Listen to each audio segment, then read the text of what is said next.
identificaba y demás, le ponía su nombre o su apellido o ambos. Entonces, de ahí que reciba este nombre. Y la primera secuenciación que se hizo completa de un organismo fue de un bacteriófago, que ustedes están viendo aquí su nombre, este X174, que está conformado por 5.386 pares de bases, mucho más chiquito que el de nosotros. Y no fue sino hasta 1977 cuando, mediante el uso de didesoxinucleótidos terminadores, se estableció que se podía o se hizo como un protocolo de investigación donde se pretendía secuenciar, ¿verdad?, a los ácidos nucleicos, al DNA, y finalmente en 1977 se propuso lo que podía ser la secuenciación. Y vean ustedes, en 1990 surgió un proyecto a nivel prácticamente mundial que se llamó Proyecto Genoma Humano. Este proyecto tenía como objetivo conocer la secuencia de los nucleótidos que forman las cadenas de DNA. Y con eso, pues, se pretendía, pues, conocer en qué punto del DNA se codificaba para cada una de las proteínas que forman nuestro cuerpo, hormonas y demás, todas las proteínas, ¿verdad? Así como también se buscaba, ¿verdad?, conocer algunas alteraciones de este DNA que pudieran ocasionar enfermedades específicas. Y bueno, se estableció que hay 20.500 genes y se identificó de cada uno de estos 20.500 genes su estructura, su localización y su función. De ahí que profesores de otros módulos les puedan decir a ustedes, por ejemplo, la información para la síntesis de insulina está en el brazo corto del cromosoma 11 en la región fulanita de tal. O les digan, la población mexicana tenemos en nuestro genoma los genes DR3 y DR4 que nos predisponen a la presentación de la diabetes mellitus. Todo esto se conoció a partir de este proyecto Genoma Humano. Entonces, este proyecto fue liderado por este instituto a nivel, bueno, aquí se llevaban a cabo todos los experimentos, personas voluntarias fueron a donar algún tejido y se obtuvo el material genético de este tejido y lo que se buscaba conocer era esto que nosotros vemos aquí en este esquemita, ¿sí? ¿Cuál era la secuencia de los diferentes nucleótidos? Y con ello conocer por qué parte de ese DNA sí codifica, la otra parte no codifica. Anteriormente, cuando yo estudié hace muchos años, nos decían nuestros profesores que había DNA basura. Y ellos le llamaban así porque no se conocía las funciones del DNA no codificante.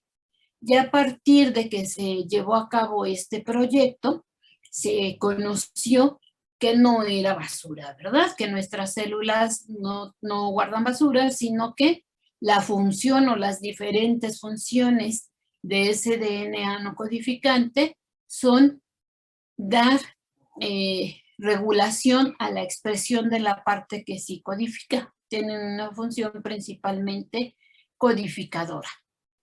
Y ese estudio o el conocimiento de esto se basó en lo que anteriormente este señor Sanger propuso.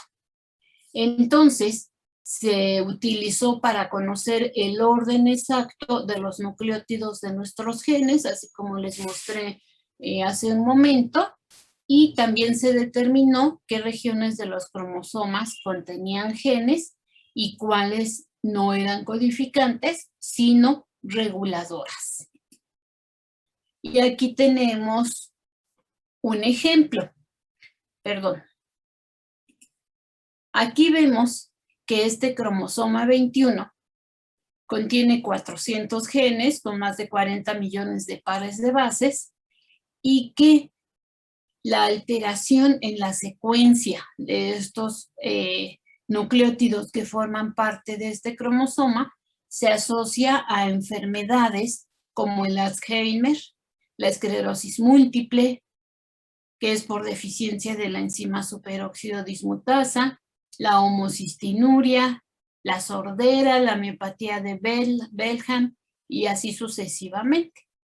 Entonces, pues se dieron cuenta, qué maravilla, que podían determinar mutaciones que dan origen a diferentes enfermedades, así como podían identificar organismos a través de su genoma. De ahí que actualmente ya se sabe cuál es el microbioma. El microbioma es la secuenciación del genoma de todo lo que antes llamábamos como flora bacteriana normal. Entonces, bueno, pues se dieron cuenta que podían identificar no solamente el genoma humano, sino el genoma de muchos parásitos que estaban, pues, de alguna manera interactuando con nosotros, ¿verdad? Y vean ustedes qué interesante fue esto. Entonces, para hacer esta secuenciación se emplean fragmentos de DNA que tienen aproximadamente 900 pares de bases de longitud y los secuencia. Aquí en esta imagen tenemos la secuencia de aproximadamente 720 pares de bases. Y resulta que tomaban una muestra de esas personas voluntarias que fueron a donar un tejido y lo sometían a PCR, que ya vimos nosotros la clase pasada, que el objetivo de PCR es obtener mayor cantidad de DNA del que tenemos en nuestra muestra. Ya que hicieron ese PCR, entonces, dice, a partir de un oligonucleótido cebador, la DNA polimerasa origina un conjunto de oligonucleótidos de diferente tamaño, o sea, se formaba mayor cantidad de DNA. Para esto, pues en un tubito de laboratorio se pusieron los desoxinucleótidos y, muy importante, se les marcó con un fósforo 32, que es un isótopo radioactivo.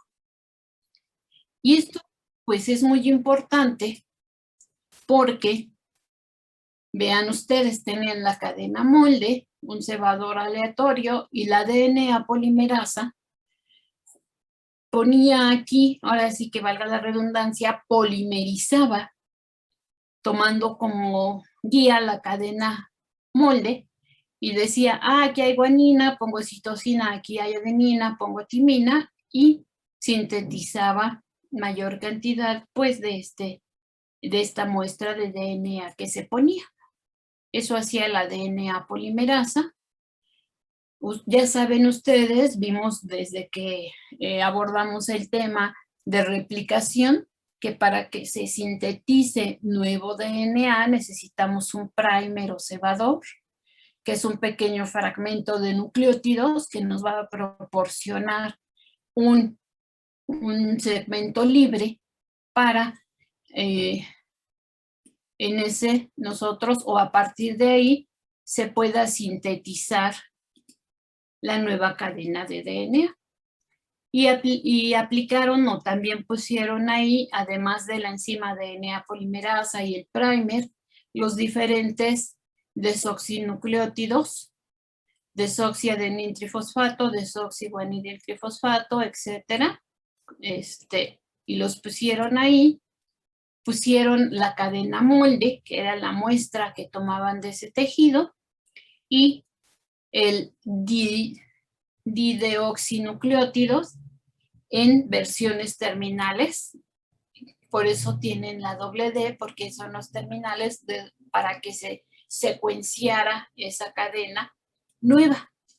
Entonces, vean ustedes, aquí tenían los DNTPs, que son los desoxinucleótidos, la Taq polimerasa, que es la enzima que iba a participar, la secuencia que se requiere amplificar, o sea, la muestra, y como vimos la clase pasada, poniéndolos en el termociclador, pues se desnaturaliza o se separan estas cadenas, se pone el cebador o primer, la Taq polimerasa polimeriza, valga la redundancia, se completa la síntesis y pues de una sola cadena o de una muestra pequeña se amplifica, por eso se llama amplificar, porque tenemos ahora una cantidad mayor de este DNA.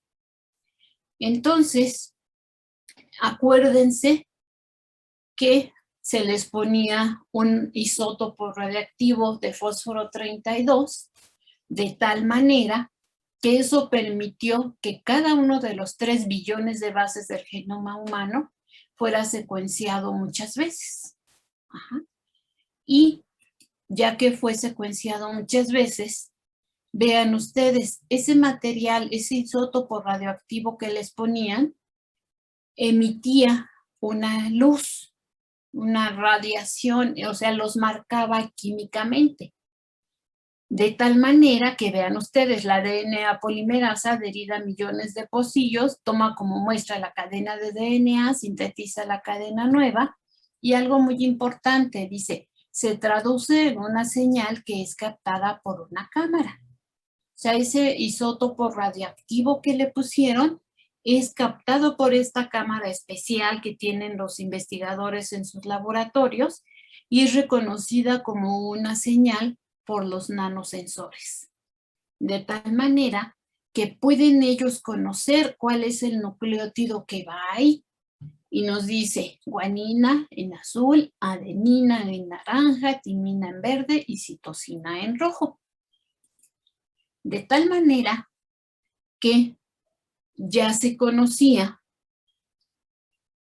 o se llegó a conocer la secuencia completa de estos fragmentos. Entonces, vean ustedes, el método Sanger, ¿qué utilidad tiene principalmente? Bueno, identifica sustituciones de lesiones e inserciones, que son mutaciones que vimos la clase pasada. Dice, identifica el genoma de microorganismos patógenos también y tiene utilidad en oncología, de tal manera que entonces, si tenían DNA de personas sanas y que ya estaba secuenciado, se podía, cuando las personas tenían alguna enfermedad, síndrome o demás, se pudo identificar qué tipo de mutaciones tenía. Esa es la utilidad de la secuenciación, ¿sí?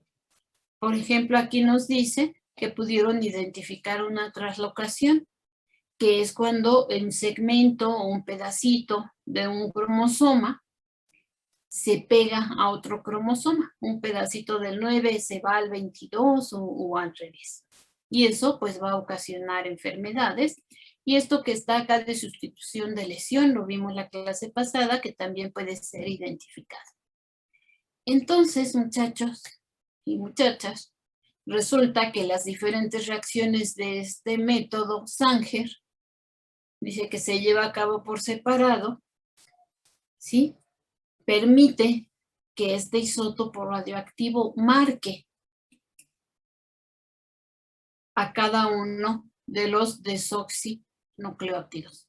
Y aunque dijimos que utiliza cadenitas de 900 pares de bases, luego los va uniendo hasta que finalmente forma cadenas muy, muy largas y se conoció el total del genoma humano. Ya habíamos dicho, cada una emite un color especial que en esta cámara se identifica. Entonces, pues no sale con los colores que aquí, con las letras que nosotros tenemos. Pero una vez que ya tienen esa muestra que se obtuvo del material genético, lo ponen en un gel de acrilamida, que es el que estamos observando aquí, y lo ponen por electricidad, una electroforesis, y cuando ya está en el gel, pasa por esa cámara especial y van saliendo estos colorcitos. Ajá. De tal manera que si ellos ya saben qué color le pusieron a guanina, citosina, adenina y timina, de acuerdo al color que salía, ellos fueron identificando y ya le pusieron si era guanina, citosina, adenina, timina, otra citosina, etcétera, y se conoció el total del genoma humano. Aquí se empezaron a hacer muchas especulaciones, que si yo conozco cuál es el gen que hace que mi hijo sea rubio y de ojos azules, pues entonces lo voy a manipular. Bueno, especulaciones que la gente hizo. Lo que fue un poquito más real fue la parte de las empresas, donde entonces los dueños de las empresas decían, si yo voy a secuenciar el DNA de los empleados que voy a tener, y estos empleados, pues dice su material genético, que muy probablemente van a desarrollar Alzheimer, diabetes mellitus, etcétera, etcétera. Entonces no los voy a contratar porque después los voy a pensionar, y se empezaron a meter muchos aspectos aquí de ética. Y bueno, ahí se detuvo por personas especialistas en el área. Este material está bajo resguardo científico y para lo que actualmente se utiliza es para saber en qué puntos de cada uno de los cromosomas y de los diferentes genes hay información para las enfermedades, ¿sí? Y se habla de que más adelante probablemente el tratamiento sea personalizado, ¿sí? Dependiendo de la secuencia de este material genético. Y esa es la utilidad de la secuenciación Sanger, y que llevó finalmente a descifrar el código genético humano, que quiere decir ahora ya se conoce la secuencia completa del DNA humano. ¿Hay dudas, hay comentarios al respecto, jóvenes? Yo tengo una pregunta, doctora. Dígame, Jair. Bueno, no sé, va a sonar un poquito fuera del... más bien un poco obvia, pero ¿qué se usa para la muestra? O sea, ¿qué tipo de muestras se toma para, o se tomó para realizar todos esos estudios? Pueden usar ustedes cualquier célula que tenga núcleo. Lo más común que utilicen una muestra de sangre donde van a aislar, obviamente no nos sirven los eritrocitos, pero los linfocitos sí, o incluso pueden tomar células de la boca, que es muy fácil. Con un hisopo se toma una muestra del tejido y de ahí pueden usar ustedes sus células, muchachos. Hay una sustancia que se usa en el laboratorio que se llama trisol, que rompe la membrana celular y la membrana nuclear, y ya ustedes tienen acceso con sus enzimas y demás ahí en el laboratorio al material genético. Pero en realidad pueden usar cualquier célula con núcleo.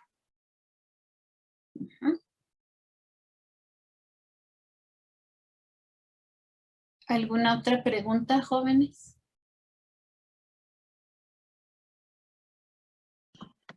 No. Ok. Entonces, esto es lo que me faltó la clase pasada de secuenciación Sanger. Y ahora sí vamos a empezar con dismorfología.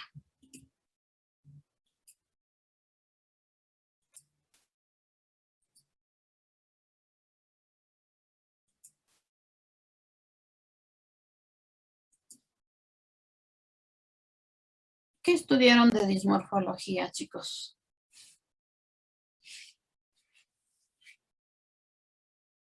Eduardo. Hola, yo estudié que se conoce como dismorfología, la rama de la genética clínica que estudia las anomalías morfológicas en el ser humano en combinación con el conocimiento de los mecanismos del desarrollo y de la historia natural de diversas anomalidades. Estas se presentan en 3 a 5%